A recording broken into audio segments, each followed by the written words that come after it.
Hello, I'm Steve Dods, Product Marketing Manager for Domino for Secondary Products. Today I'd like to show you our M230i Titan system and show you our 4S core values behind our design. So part of what our 4S contains is our size, a compact size that has a very small footprint. Number 2, we employ safety so that there's elimination of pinch points.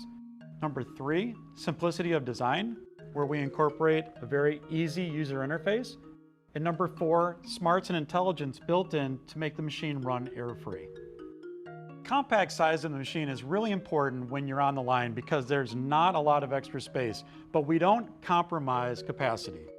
So we still have a 14-inch OD roll and we have a 600-meter ribbon. Allows us the same capacity as the other units on the market, but in a much smaller footprint. Another one of our core 4S values is safety. Safety is paramount on a machine that runs autonomously. For our system, we've incorporated safety in our tamp pad.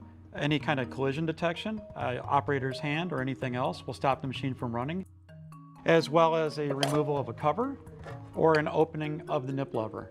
These will all stop the machine from functioning and prevent an operator from getting further hurt. Another one of our 4S core design elements is simplicity. And simplicity comes in the form of preventative maintenance and ease of long-term maintenance. That's why we've made it so it's simple for our operators to work on this equipment and prevent unscheduled downtime. For ease of maintenance, with the back panel removed, it's easy to get to all the wear items such as belts, spring, and clutches. In order to get access to the printhead, we can move the tamp cylinder back, open up the printhead latch, and remove the magnetically coupled printhead. This allows for very easy replacement as well as easy cleaning and maintenance. Our last 4S core value is our smarts. What we do for intelligence on our tamp pad is to make sure that until we've arrived in the home position, we don't feed another label. And we do that with a sensor inside the actuator.